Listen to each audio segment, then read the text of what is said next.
శుక్లాంబరధరం విష్ణుం శశివర్ణం చతుర్భుజం ప్రసన్నవదనం ధ్యాయే సర్వవిఘ్నోపశాంతయే. భక్తులారా, ఈరోజు జగన్నాథ స్వామి రథయాత్ర. జగన్నాథ స్వామి రథయాత్ర అంటే ఏమిటి? జగన్నాథ స్వామి ప్రపంచం మొత్తం మీద అసలు విగ్రహాలు ఊరేగే దేవుడు ఒక జగన్నాథ స్వామి ఒక్కడే. ఆయన అసలు విగ్రహాలు ఊరేగడానికి కారణం ఏంటి? ఆ జగన్నాథ స్వామి ప్రతి సంవత్సరం కొత్త రథాలు చేయడానికి కారణం ఏంటి? అదేవిధంగా అండీ పండుగ చేసుకుంటున్నాం. ఈ అండీ పండుగ చేసుకోవడానికి కారణం ఏంటి? అలాగే దేవుడు వచ్చేటప్పుడు వచ్చేటప్పుడు ఏకాదశి ఉన్నా లేకపోయినా వచ్చేటప్పుడే పండగ చేయాలి. అది దానికి కారణం ఏంటి అనే విషయాలు మా గురువు గారు చెప్పింది మీకు అందరికీ నేను తెలియపరుస్తున్నాను. శ్రద్ధగా ఆలకించి మీ బంధువులకి మీ మిత్రులకి కూడా ఈ ఒక వీడియోని పెడతారని కోరుకుంటున్నాను. భక్తులారా, ఒకనొక టైం అప్పుడు ద్వారకలో యాదవులందరూ కూడా నది పట్టిని స్నానానికి వెళ్ళి వాళ్ళు స్నానాలు చేస్తుండగా అక్కడికి ఋషులు ఆ నది పట్టిని వెళ్తుంటే ఋషులను చూసి ఋషులు వస్తున్నారా కాబట్టి మనం వాల్కం కడతామని చెప్పి ఈ యాదవులందరూ కూడా ఋషులు చూసి ఒక ఆడ మనిషి కింద ఒక యాదవుని తయారు చేసి ఆయనకి, బాబు నా భార్య నీళ్ళు పోసుకుని మహాత్మా ఆడపిల్ల పడుతుందా మగపిల్ల పడుతుందా అని చెప్పేటప్పటికి, ఒరి మూర్ఖులారా, మీ కులం నందు శ్రీకృష్ణ భగవానుడు జన్మించడం వల్ల మీరందరూ కూడా భూమి ఆకాశం పట్టుకుంటా పెరవేగిపోతున్నారు. కాబట్టి మీ యాదవ కులం అంతా కూడా నాశనం అయిపోద్ది, మొసలం పుడుతుంది అని చెప్పించేస్తారు. చెప్పించేసి వాళ్ళు వెళ్ళిపోయాక ఈ మగవాడికి మొసలం పుడుతుంది. మొసలం పుడితే, మహాప్రభు బలరామ దేవుడా మేము చాలా అపచారం చేసాం, ఇలా జరిగిందని చెప్పి ఈ జరిగిన కథ అంతా చెప్పేటప్పటికి అప్పుడు శ్రీకృష్ణ భగవాన్ అన్న, గాంధారి శాపం ఈ ఋషుల శాపం ఏకమైంది, ఇంకా మనకి ఈ అవతారాలు ముగించాలని చెప్పి అన్ని ఇద్దరన్నములు ఆలోచించుకుంటారు. ఆలోచించుకున్న తర్వాత అంతలోకి గంగాదేవి యాత్ర వస్తుంది. ఇదేమో ఈ యొక్క మొసలాన్ని నూరేసి ఆ గంగలో కలిపమని చెప్పాడు బలరామదేవుడు. అప్పుడు ఆయన ఆదేశాల ప్రకారం అది నూరి గంగలోని కలిపేస్తుంది. ఈ గంగలోని ఎప్పుడైతే కలిపేశారో గంగలో కలిపేసిన తర్వాత ఇది ఒక ఇసుగడ్డి కింద పుట్టుకొని ఆ నది ఒడ్డుని తయారైపోయి ఉంటుంది. ఉండేటప్పటికి ద్వారకా ప్రజలందరూ కూడా గంగాదేవి పండుగ చేసుకున్నాం అని చెప్పి పిల్ల కానించి ప్రతి ఇంట్లో పిచ్చిక మొత్తం అందరూ కూడా సమీపంగా ద్వారకలో ఒక్క మనిషి కూడా లేకుండా అందరూ నది కొట్టుకు వచ్చేస్తారు. నది కొట్టు వచ్చి ఆ గంగాదేవి పండుగ చేస్తూ వీళ్ళకి ఆనందం ఎక్కువైపోయి ఆ గడ్డి తీసి ఒకరు కొడతారు. ఆ గడ్డి తీసి ఇంకోటి కొట్టి గడ్డి కట్టిన వాళ్ళందరూ కూడా మొత్తం ద్వారకలో అందరూ కూడా చనిపోతారు. చనిపోయేటప్పటికి బలరామదేవుడు సముద్రంలో కలిసిపోతాడు. శ్రీకృష్ణుడు ఒక్కడ మాత్రమే నిలబడతాడు. అప్పుడు ఆ మహాత్ముడు ఒక త్వరలోకి వెళ్ళి కాలు మీద కాలు వేసుకుని కూర్చుండేటప్పటికి అదే సమయాన్ని ఒక వేటగాడు ఆ సముద్రం ఒడ్డుకు వచ్చేటప్పటికి ఇది నూరగా సన్నంగా అయిపోయిన ఈ మసలాన్ని గంగలో పరిచేశారు. అది అతనికి దొరుకుతుంది. అతనికి ఎప్పుడైతే దొరికిందో అతను బాణం పొళ్ళని తయారు చేసుకొని తన పొల్లులోని వేసుకొని వస్తాడు. ఆ తయారు చేసుకొని పట్టుకొని వచ్చేటప్పటికి ఏమవుతుందంటే ఇక త్వరలోని పెద్ద పులి ఉన్నట్టుగా కనిపిస్తుంది. అవి బాబా ఇక్కడ పులి ఉందని చెప్పి ఆ బాణం పొల తీసి ఆ బాణంతో ఆ బాణాన్ని వేస్తాడు. వేసేటప్పుడు శ్రీకృష్ణుడు తాలూకా పాదాన్ని తగిలి అమ్మా అని కృష్ణ భగవానుడు అనే కేకేసేటప్పటికి అమ్మో ఇక్కడ ఏదో జరిగిందని చెప్పి వచ్చేటప్పటికి శ్రీకృష్ణుడు, అయ్యి బాబోయ్ ఎంత ఉపచారం చేశాను మహాదేవా, నన్ను క్షమించండి మహాత్మా, అయ్యో అని చెప్పి బాధపడితే, నాయనా నీవు బాధపడకు, నీవు గత జన్మలోని వాలివి, ఈ వాలివి అవ్వడం వల్ల నేను చెట్టు సాటుకుంటప్పుడు నేను కొట్టాను. ఈనాటి నుంచి ఈ కృష్ణావతారం ముగిస్తున్నాను. ముగించడంలో నా ప్రాణం నీ చేతిలో పెట్టాను. కాబట్టి ఈ అవతారం నన్ను ముగిస్తున్నాను. నా శరీరాన్ని దానం చేసి నీవు వెళ్ళిపోమని చెప్తాను. అప్పుడు శ్రీకృష్ణుడు ఆదేశాల ప్రకారంగా అదే ఈనాడు మనకి మోక్ష ద్వారం కింద ఉంటుంది. అయితే ద్వారక వెళ్ళేటప్పుడు ఎప్పుడైనా చూడొచ్చు మోక్ష ద్వారక. అప్పుడు ఈ శ్రీకృష్ణ భగవాన్ ఆయన ఆదేశాల ప్రకారంగా మొత్తం అక్కడ ఉన్న కట్టెలన్నీ కొట్టి ఈ ముసుగులతోని ఒక ఒడ్డుని ఆ శ్రీకృష్ణుడి తాలూకు దహనాన్ని చేస్తాడు. ఈ దహనం చేసేటప్పటికి పెద్ద గాలిబాణం వచ్చి సగం కొట్టుకొని పోతుంది. శ్రీకృష్ణుడు దానం అయ్యేటప్పుడు ఆ శరీరం నుంచి ఒక నీలమాధవ స్వామి విగ్రహం కింద పడుతుంది. ఇది పవిత్రమైన విగ్రహం అని చెప్పి ఆ విగ్రహం తీసుకొని ఈ కొండదేవుడు పారిపోతాడు. అందులో సముద్రం పొంగిపోయి ఈ శ్రీకృష్ణుడి తాలూకా శరీరాన్ని కొట్టుకొని వెళ్ళిపోతుంటాడు. ఈయనేమో ఆ విగ్రహాన్ని తీసుకెళ్ళిపోయి ఆ గుడిలో పెట్టుకుంటాడు. ఇక్కడ ఇంద్రజిత్ మహారాజు పూరిలోని కొన్ని వేలు సంవత్సరం ఒక 5 సంవత్సరాలు బట్టి 10 సంవత్సరాలు బట్టి 1500 సరుకులతోని ఒక దేవాలయం నియమిస్తాడు. ఈ దేవాలయంలో ఏ దేవుడిని అంటారా అని చెప్పి ఆలోచించేటప్పటికి ఆయన కళ్ళలోని మహావిష్ణువు కనిపించి, నాయన నువ్వు జగన్నాథ స్వామిగా నేను నిలుస్తున్నాను కాబట్టి పలానా గంధపు చెక్క వస్తుంది, ఆ గంధపు చెక్క వస్తుంది, వచ్చేటప్పుడు నీవు ఈ యొక్క జగన్నాథ స్వామిగా నన్ను నిర్మించు అని చెప్తాడు. చెప్పిన ప్రకారం అలాగే ప్రభు అని చెప్పి మహావిష్ణువు ఆదేశాల ప్రకారం ఎప్పుడు వస్తుందని చూసుకుంటాడు. అంతలోకి ఇతను శ్రీకృష్ణుడు దహనం అయిపోయాడు. దానం అయిపోయిన తర్వాత అప్పుడు శ్రీకృష్ణుడి నుంచి నీల మీద స్వామి అనే ఒక విగ్రహం పడింది. అది చాలా జీవకాలతో ఉంది. ఆ విగ్రహాన్ని తీసుకొచ్చి గుళ్ళో పెడితే చాలా మంచిదని ఆ యొక్క ఇంద్రజిత్ మహారాజుకు ఒక సంకల్పం కలుగుతుంది. ఈ సంకల్పం కలగడంలో ఏం చేస్తాడంటే విజయపతి అనే అతన్ని తూర్పు పక్క, పడమట పక్క, ఉత్తరం, దక్షిణం అందరినీ కూడా మంచి వేద పండితుల్ని పంపిస్తాడు. ఎతికి ఆ విగ్రహాన్ని ఎక్కడుందో తీసుకురమ్మని. అందరూ కూడా తిరిగి 3 దిశలు కూడా ఎల్లో తిరిగి వచ్చేస్తారు. తూర్పు దిశ వేసిన అసలు విద్యాపతి ఇంకా తిరిగి రాడు. ఏంటి విద్యాపతి ఇంకా తిరిగి రాలేదు, 6 నెలలు అయిపోయింది, ఇతను ఎక్కడ ఉన్నాడో ఏంటో బాగా తెలియలేదు అని చెప్పి రాజు ఊరిగా కంగారు పడుతుంటాడు. పడేటప్పుడు విద్యాపతి ఏం చేస్తాడంటే కొండెక్కి, ఇక్కడ ఏమీ లేదు, కొండ దిగితే ఏముంటుందని చెప్పి కొండెక్కి ఆ కొండ దిగేటప్పటికి ఒక కోయిగూడెం కనిపిస్తుంది. ఆ దిగి ఆ అలసిపోయి ముఖం తిరిగి పడిపోయేటప్పటికి అక్కడ కోయిరాజు కూతురు నీళ్ళు చల్లి, మీరు ఎవరేంటంటే ఇలాగా ఇంటి మా అమ్మడికి వచ్చానని చెప్తాడు. చెప్పేటప్పటికి ఆ కోయిరాజు కూతురు ఇంటికి తీసుకెళ్ళి ఇతను అందసందాలు చూసి అతను వరిస్తాడు. వరించేటప్పటికి తండ్రి ఏం చేస్తాడంటే ఇద్దరికి కళ్యాణం చేస్తాడు. కళ్యాణం చేసేటప్పుడు ఒకరోజు ఆ యొక్క జగన్నాథ స్వామి తాలూకు నీలమేఘ స్వామి దర్శనానికి దేవతలు పూజ చేస్తారు. ప్రతిరోజు కూడా రాత్రులు దేవతలు పూజ చేస్తారు, పొగలు కోయిరాజు పూజ చేస్తారు. ఇది ఆ వంశపారపరంగా వస్తున్న ఆనవాయితీ. ఈ దేవాలయంలోకి ఇతరులు ఎవరికి కూడా ఆ కృష్ణుడి దేవాలయంలోకి ఎవరిని ప్రవేశపెట్టరు. అయితే ప్రవేశపెట్టకపోతే అప్పుడు ఏమవుతుందంటే ఈయన ఎలాగా అని చెప్పేటప్పటికి ఆ ప్రసాదాన్ని తీసుకొచ్చి తన ఇంటికి ప్రతిరోజు కూడా ఒక్కొక్క ఇంటికి ఒక్కొక్క వాటాగా పంపిస్తుంటారు. పంపించేటప్పుడు ఒకరోజు వీళ్ళ వాటాకి ప్రసాదం వస్తుంది. ఈ ప్రసాదం తింటే చాలా అమృతంతో సమానంగా ఎంతో బాగుంది. వీళ్ళు చూస్తే గిరిజనులు కదా, ఈయన ఎంత చక్కగా చేశారేటని చెప్పి బ్రాహ్మణులు, రాజులు, వైశ్యస్సు వీళ్ళు చాలా తెలివైన వాళ్ళు. అందువల్ల ఈయన ఈ తెలివితేటలుగా జ్ఞానంతో ఆలోచించి ఈ ప్రసాదం నీకు ఎక్కడిది ఏంటి అని వివరాలన్నీ అడుగుతాడు. అడిగేటప్పటికి ఈ వివరాలు నీకు చెప్పకూడదు, కానీ నా భర్త కాబట్టి నేను నీకు చెప్తున్నాను, ఇది దేవతలు పూజ చేసిన ప్రసాదం. ఈ ప్రసాదం తింటే యుద్ధంలో మరణించడం అంటూ జరగదు, కాబట్టి నిండా 100 ఏళ్ళు బతుకుతావు. నువ్వు నా భర్తవు కాబట్టి నేను నిండా 100 ఏళ్ళు బతకాలని అని కోరుకుంటూ నేను ఈ ప్రసాదాన్ని నీకు ఇచ్చాను అని చెప్తాను. చెప్పేటప్పటికి అయితే మామయ్య గారు ఎలాగైనా చూపించమని చెప్తే ఆ మామగారు ఒప్పుకోరు. నాయన మా వంశం అంతా కూడా సీక్రెట్గా చేస్తాను, ఇతరులకి ఎవరికి దేవాలయం చూపించను కానీ చెప్తే మామయ్య గారు అలాగండి ఇలాగండి అని చెప్పి చాలా మామని చాలా పొగుడుతూ చాలా సంతోషించి పొగిడి చేసేటప్పుడు మామూలు నెమ్మదిగా మర్చిపరుస్తాను. అయితే నాయన నేను దేవాలయం చూపిస్తాను, కానీ ఒక నిబంధన దేవుణ్ణి అయితే చూపిస్తాను కానీ పావు చూపిస్తాను. అలాగే రండి మాయ గారు, ఆ పరమాత్మని ఒక్కసారి దర్శించిన సర్వపాపాలు కూడా పోతాయి అని చెప్తాడు. ఈ చెప్పేటప్పటికి ఈ సర్వపాపాలు పోతాయి అని చెప్పేటప్పటికి ఈ సర్వపాపాలు పోతాయని ఎప్పుడైతే చెప్పాడో చెప్పేటప్పటికి ఈ పాపాలన్నీ కూడా ఎన్ని అవుతాయని చెప్పేటప్పటికి ఎలాగని చెప్పేటప్పటికి కళ్ళకి సర్వపాపాలు పోతాయని ఒక్కసారి దర్శించిన సర్వపాపాలు పోతాయని మాయ గారు అని చెప్పేటప్పటికి ఆయన అయితే అలాగే నాయన తీసుకెళ్తానని చెప్పి నీ కళ్ళ గొట్లు కట్టి తీసుకెళ్తానని చెప్పాడు.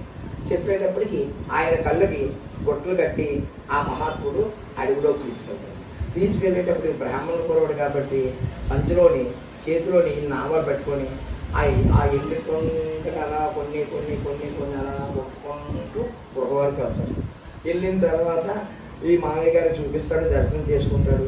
మహాప్రభు నీవు ఇక్కడ ఉన్నావా, నేను అందరూ దర్శించేటట్టు అనుగ్రహించు అని చెప్పి దండం పెట్టుకొని నీ దర్శన భాగ్యం 3 కోటి భూలోకంలో జనం అందరూ కూడా నేను దర్శించాలి, నీవు ఇక్కడ బందీ అయిపోయి ఉన్నావా స్వామి అని నీకు ఎలాగోలాగా అని చెప్పి మనసులో దండం పెట్టుకుంటాడు.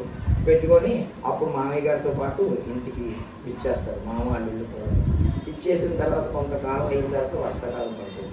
ఈ వర్షాకాలం వచ్చేటప్పటికి ఈ ఆవాల మొక్కలన్నీ కూడా నాటి ఇంత మొక్కలు అయ్యేటప్పటికి ఇప్పుడు సరైన ద్వారం జరుగుతుందని చెప్పి ఈయన ఏం చేస్తాడంటే ఈ మొక్కలు అనుసరించుకుంటూ వెళ్ళి ఆ యొక్క కృష్ణుడి వేణుమాధవ స్వామి విగ్రహాన్ని దొంగలించి, స్వామి నీవు ఇక్కడ ఉండడం నన్ను క్షమించండి, నువ్వు ఇక్కడ ఉంటే పోయి వాళ్ళకి ఒక్కరికే దర్శన భాగ్యం ఇస్తున్నావు, మొత్తం అందరికీ దర్శన భాగ్యం ఇవ్వాలని నేను సంకల్పంతో నేను ఇక్కడి నుంచి నేను తీసుకుపోతున్నాను స్వామి అని చెప్పి ఆ విష్ణు భగవానికి దండం పెట్టుకొని ఆ వేణుమాధవ స్వామి విగ్రహాన్ని తీసుకుపోతాను. ఈ వేణుమాధవ స్వామి విగ్రహాన్ని ఎప్పుడైతే తీసుకుపోయిన తర్వాత రాజు యథావిధిగా వెళ్తే అల్లుడు కనిపించడు, గృహలోనేమో ఈ యొక్క వేణుమాధవ స్వామి విగ్రహం లేదు. అయితే ఈ నీలమేధవ స్వామి విగ్రహం లేదు, నా ఎల్లుడు తీసుకుపోయాడు, నేను ఎంత పని చేశాను, నా జాతికి అంతటికి కూడా అన్యాయం చేశాను, అందుచేత నేను అన్నహారాలు తిన్ను అని చెప్పేసి తినకుండా ఆయన తినకుండా మనోగారితో ఉండిపోతాడు. ఉండిపోయేటప్పుడు ఇంతలోకి గంధం చెక్క కొట్టుకొస్తుంది. కొట్టుకొచ్చేటప్పటికి రాజుగారి దగ్గరికి వచ్చి, మహారాజా ఇగో నీలమేధ స్వామి విగ్రహాన్ని తీసుకొచ్చానని చెప్పేటప్పటికి ఆయన కళ్ళ బందుకొని, మహాత్మా నీ భాగ్యం అందరికీ దర్శించడానికి వచ్చావా, మమ్మల్ని శ్రద్ధార్థం చేయించండి, మమ్మల్ని అందరినీ దైవభక్తిలోని మానవులందరినీ కూడా భక్తి మార్గంలో నడిపించండి, సకల అష్టైశ్వర్యాలు శివ సంపదను కలిగించదండి అని చెప్పి ఆయన్ని దండం పెట్టుకొని ఆ విగ్రహాన్ని భద్రంగా ఆయన పూజా మందిరంలో అందరూ ఉంచాడు. గుడి తయారైన తర్వాత గుడిలో కట్టొచ్చాడు. అంతలోకి మహారాజా ఈ ఒక వేణుమాధవ స్వామి వచ్చిన కొంత సమయం అయ్యేటప్పటికే మనకి గంధం చెక్క కొట్టుకొచ్చింది కాబట్టి అది సగం దూరంలో ఉండిపోయింది, మన అందరూ వెళ్ళి తీసుకురావాలని చెప్తాను. చెప్పేటప్పటికి ఎంతమంది వెళ్ళి తాళ్ళు వేసి తాగినా సరే, ఎన్ని బోట్లు వేసినా సరే రాలేదు. అప్పుడు స్వామివారికి ఆగ్రహం చెందినట్టుంది. కాబట్టి మనం ఆ విగ్రహాన్ని ఆ కోయిరాజు చెప్పకుండా తీసుకొచ్చేసామని స్వామివారు కదలలేదు. ఆ కోయిరాజు చేత చేయిస్తే కదులుతాడేమో అని చెప్పి రాజుగారు, సైన్యం అందరూ కూడా ఆ కోయిగూడానికి వెళ్ళినాడు. కమ్మ బాబోయ్, మన రాజ్యం అంతా కూడా రాజులందరూ మన దగ్గరికి వచ్చేస్తున్నారు యుద్ధానికి అని చెప్తే, నాయన వాళ్ళు యుద్ధానికి రాలేదు, మన రాజుగారిని పలకరించడానికి వస్తున్నారని చెప్పి ఆ కోయి గూడెంలో ఒక ముసలాయన చెప్తాడు.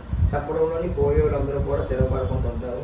ఉండేటప్పటికి ఆ గుర్తెళ్ళు రాజు, ఓ విద్యాపతి, ఓ ప్రజాపతి, నీవు మనోవ్యాధి పడవసరం లేదు, ఎందుకంటే మేము చేసేది అందరికీ సంకల్పించాలి, అందరి దర్శనం భాగ్యం కలగాలని చెప్పి ఆ స్వామివారికి దర్శన భాగ్యానికి పెద్ద దేవాలయం కట్టాం, 10 సంవత్సరాలు బట్టి కట్టుతూ ఉన్నాము, ఇప్పటికి విగ్రహాలు తయారైతే పూర్తి అయిపోతుంది మహాత్మా, కాబట్టి నీ చేతితో వచ్చి ఆ గంధం చెక్కన చెయ్యేస్తే ఆ గంధం చెక్క కదుగుతుంది, లేకపోతే కదలతో స్వామివారు నువ్వు రాకుండా రానని చెప్తున్నారు అని చెప్తాడు. చెప్తే నేనంటుకోవాలండి, అంతా సర్వేశ్వరి దయ, శ్రీమన్నారాయణ కృపుంటే అన్ని పనులు కూడా నారాయణే చేసుకెళ్ళిపోతాడు అని చెప్పి ఈయన ఏం చేస్తాడంటే, అయితే పదండి అని చెప్పి ఏలుకొని ఆయన వచ్చి ఆయన తాడు ఇలా వేసి ఇలా లాగేటప్పటికి అవలీలుగా ఈ గంధం చెక్క కొట్టుకొచ్చేస్తుంది.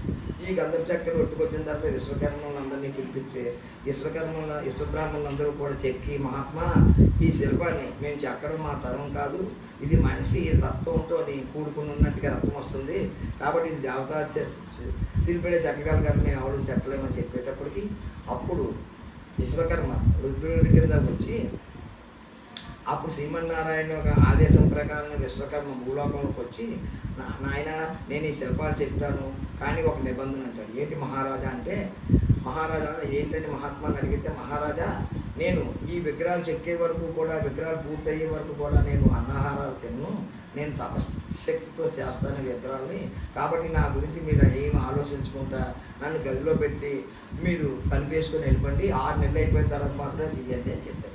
చెప్తే ఆయన అలాగేనండి అని చెప్పి ముందు విగ్రహాలు అవ్వాలని తొందరతో ఒప్పించుకున్న తర్వాత ఏమవుతుందంటే, ఈయన ఇలా ప్రతిరోజు కూడా తలుపు దగ్గరికి వెళ్ళి ఆ తలుపు కొడుతూ ఉంటారు.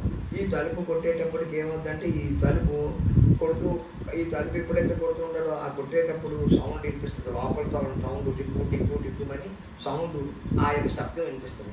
అయితే లోపల పనిచేస్తున్నాడు అని చెప్పి ఆ కన్నంలో చూసుకుంటా మళ్ళీ వెళ్ళిపోతాం. ప్రతిరోజు కూడా ఆ గుండీసాదేవి ఇంద్రజిత్ మహారాజుకి ఒక 2 రోజులకోసారి 3 రోజులకోసారి వచ్చి ఆ తలుపు దగ్గర చూపెట్టి ఆ శబ్దం వస్తుందా లేదా చూసుకొని అప్పుడు వెళ్ళిపోవడం చేస్తున్నారు. ఇలా 3 నెలల వరకు చేసిన తర్వాత అప్పుడు ఏమవుతుందంటే, కొంతకాలం అయితే సౌండ్ రాదు. అమ్మో బ్రాహ్మణచ్చ బ్రహ్మచ్చ, ఆ ముసలి బ్రాహ్మణుని అందులో ఎట్టేసి తలుపేసాము, కాబట్టి ఆయన చెడిపోయాడేమో, ఇలాగైపోయింది ఈ పాపం మరీ చుట్టుకుంటుంది, ఆ దేవుడికో దన్నం అని చెప్పి ఎలాగైనా తలుపులు తెచ్చేయమని చెప్పి ఆర్డర్ వేస్తారు.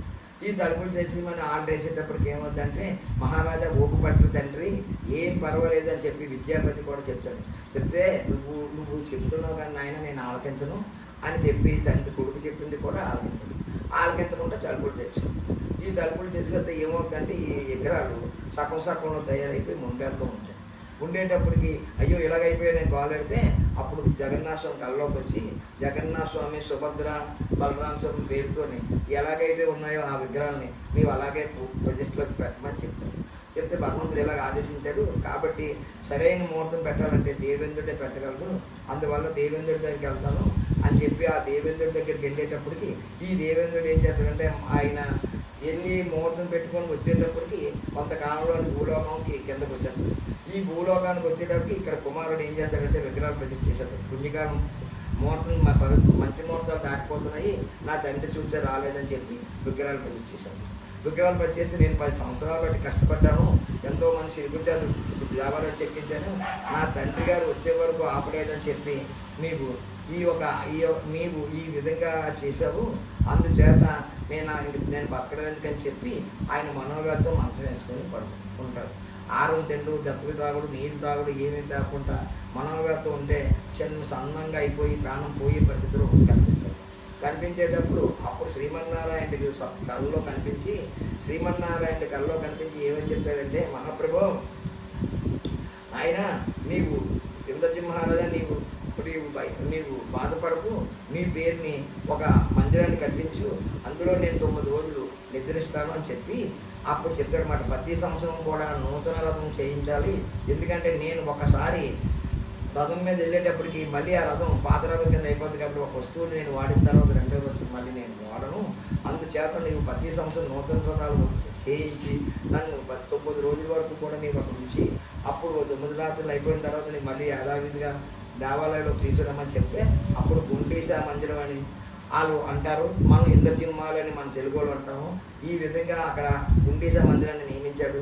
ఈ గుండీసా మందిరంలో 9 రోజులు కూడా ఆ దేవాలయం పెట్టి ఆయన తరిస్తూ అలా చేసిన తర్వాత మళ్ళీ యథావిధిగా వస్తూ ఉంటాడు. ఈ రథము వచ్చే టైముకు ఏమవుతుందంటే యాదవతి అనే ఒక వల్లలావిడి చాలా పేద ఆవిడమాట, మహాభక్తురాలు. స్వామి ఈవేళ నా దగ్గర ఏమీ లేదు, నీకు నైవేద్యం పెట్టడానికి నీవు తిరిగి మళ్ళీ వస్తున్నావు మన ఊరు కాబట్టి మన దేవాలయంలో మళ్ళీ నీకు వస్తున్నావు కాబట్టి స్వామి అందరూ అనేక రకాలుగా వండి నీకు పెడుతున్నారు, నేనేమీ పెట్టలేకపోతున్నాను, నా దగ్గర ఈ చౌడు రొట్టె ఉందని చెప్పి ఆ చౌడు రొట్టెలో కొంత బెల్లం వేసి అట్టేసి ఆ ఎట్టుని దేవుడి దగ్గర పెట్టి పూజ చేస్తుంది. పూజ చేసేటప్పటికి రథం ఎంతమంది లాగినా కనపడదు. ఏంటి ఎంతమంది లాగుతున్నా సరే జగన్నాథం రథం కదలలేదు, స్వామివారు కదలటం లేదు, ఏం అపచారం చేశామని చెప్పి వీళ్ళందరూ కూడా గోల పెడుతుంటారు. స్వామివారికి అపచారం ఏదో చేసాం, రథం కదలలేదు, అపచారం ఏదో చేసాం, రథం కదలలేదని చెప్పి ఎంతో మంది బాధపడుతూ ఉంటారు. బాధపడినప్పుడు దేవస్థానం ప్రధాన అర్చకుడి మీద పడి ఈ ఊరికి చివరలోని యాదవ కులంలోని ఒక యాదవతి అని ఒక మహిళ ఉంది, ముసలావిడి, ఆవిడ అవ్వట్టేసింది. ఆ అవ్వట్టు తీసుకొని వచ్చి నాకు నైవేద్యం పెట్టండి, అప్పుడు నేను కదులుతానని చెప్తే అప్పుడు రథం మీదకి ఆ అవ్వ దగ్గరికి వెళ్ళి, అవ్వ నువ్వు చేసినట్టు జగన్నాథ స్వామికి ఇవ్వాలని సమర్పించావని చెప్పమని ఆ అవ్వట్టుని తీసుకురమ్మంటుంటారు. ఎంత భాగ్యం, ఆ స్వామివారు నా తౌడు రొట్టె ఆయనకు ఇష్టమైందని చెప్పి అప్పుడు ఆ తౌడు రొట్టెని ఆ స్వామివారికి ఇచ్చి అర్పితం చేసేటప్పటికి అప్పుడు ఈ రథం కదులుతుంది. ఈ రథం ఎప్పుడైతే కదిలిందో అప్పుడు అందరూ కూడా ఆ మందిరాన్ని తీసుకొస్తారు. జగన్నాథ స్వామికి అండీ ప్రసాదం చాలా పవిత్రమైన ప్రసాదం అన్నమాట. ఈ అండీ ప్రసాదం అంటే ఏంటి అంటే, అండీ ప్రసాదం అంటే అమృతంతో సమానం.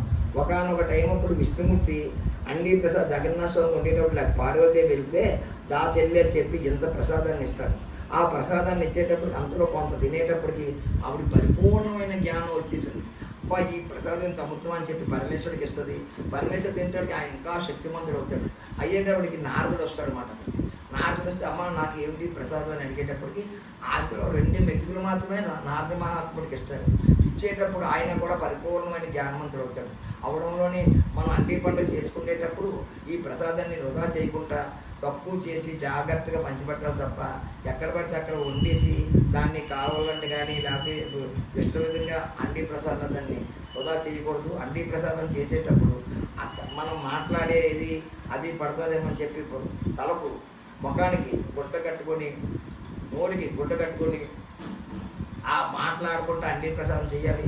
అది అప్పుడు చేసిన తర్వాత ఆ జగన్నాథ స్వామి దగ్గరికి వెళ్ళి ఆ ప్రసాదం నైవేద్యం పెట్టి ఈ కథ అందరూ కూడా ఆ రథకథని ఆ జగన్నాథ స్వామికి ఆలకించి మీరు శ్రద్ధగా ఆలకించి ఆ జగన్నాథ స్వామి రథకథ దగ్గర మీరందరూ కూడా మీ దేవుడి మనల్ని ఆ కథ చెప్పుకొని దేవుడికి నైవేద్యం ఇచ్చి అప్పుడు 5 దీపాలు కానీ 16 దీపాలు కానీ 25 దీపాలు కానీ 27 దీపాలు కానీ ఈ విధంగా మీ శక్తి కొలది దీపాలు వెలిగించి ఆ జగన్నాథ స్వామి సుభద్ర బలరామ స్వామి కృప కరుణ కటాక్ష కృప మీ అందరి యందు ఉండాలని కోరుకుంటూ ఈ జగన్నాథ స్వామి రథయాత్ర ఆకాశంతో ఎప్పుడూ సంబంధం లేదు. ఆయన 9 రాత్రులు అయిపోయేటప్పటికి వచ్చేటప్పటికి ఆకాశం ఉన్నా లేకపోయినా మనం కంపల్సరిగా ఆ రథయాత్ర చేయాలి. ఎందువల్లంటే తవుడు బియ్యం తోటకూడకమ్మ అని చెప్పి మనందరం కూడా అండి పండుగ చేసిన వాళ్ళందరూ కూడా దేవుడి మొదలు పెడతారు. ఆ రథం వచ్చిన రోజు ఈ తవుడు బియ్యం తోటకూడకమ్మ ఈ అబ్బట్టు కూడా రథం ఎప్పుడైతే వస్తుందో అప్పుడే మనం అబ్బట్టు వేయాలి. రథం వెళ్ళిపోయిన తర్వాత అబ్బట్టు వేస్తే దాని తాలూకు ఫలితం ఉండదు. ఆనాడు అవ్వ ఆ రథయాత్రలోనే వేసింది కాబట్టి ఈనాడు అదే సాంప్రదాయంగా మనం అబ్బట్టు కూడా వేసి తవుడు రొట్టి కూడా తవుడుతోనే రొట్టి చేసి దేవుడికి పెట్టాలి. అట్టు చేసి ఈ విధంగా చేసిందని అబ్బట్టు అంటారు. ఈ విధంగా జరిపించిన వారికి అష్టైశ్వర్యాలు భాగ్యభాగ్యాలు సిరి సంపదలు స్వామి శ్రీ జగన్నాథ స్వామి సుభద్ర బలరామ స్వామి వారు ఎల్లప్పుడూ వాళ్ళందరూ ఎందుకు ఉండి వాళ్ళకి ఐశ్వర్యాలు ఇచ్చి అష్టైశ్వర్య సిరి సంపదలు కరుణ కటాక్ష కృప ఎప్పుడు ఉంటుందంటూ మీరందరికీ కూడా ఈ యొక్క వీడియోని మీరు మీ బంధువులకి అందజేసి తెలియపరిచి ప్రతి విధంగా ఈ కథను శ్రద్ధగా ఆలకించి మీ పూజా మందిరంలో ఆవిటి అండి పండుగ చేసుకునేటప్పుడు ఈ కథను చెప్పి అందరూ కూడా తీర్థప్రసాదాలు తీసుకొని అత్యంతాలు స్వామివారి మీద వేసి కొన్ని అత్యంతాలు మీ తలపైన వేసుకుంటే ఎటువంటి దోషాలున్నా చికాకులున్నా పోయి మనం పరిపూర్ణమైన జ్ఞానవంతులు అవుతాము. జై జగన్నాథ స్వామికి జై, సుభద్రాదేవికి జై, బలరామ స్వామికి జై. సెలవు మా గురువుగారు చెప్పింది మీకు అందరికీ శ్రద్ధగా చెప్పాను కాబట్టి మీరు అందరూ శ్రద్ధగా ఆలకించి ఈ యొక్క ఆచరణలో పెడతారని కోరుకుంటున్నాను.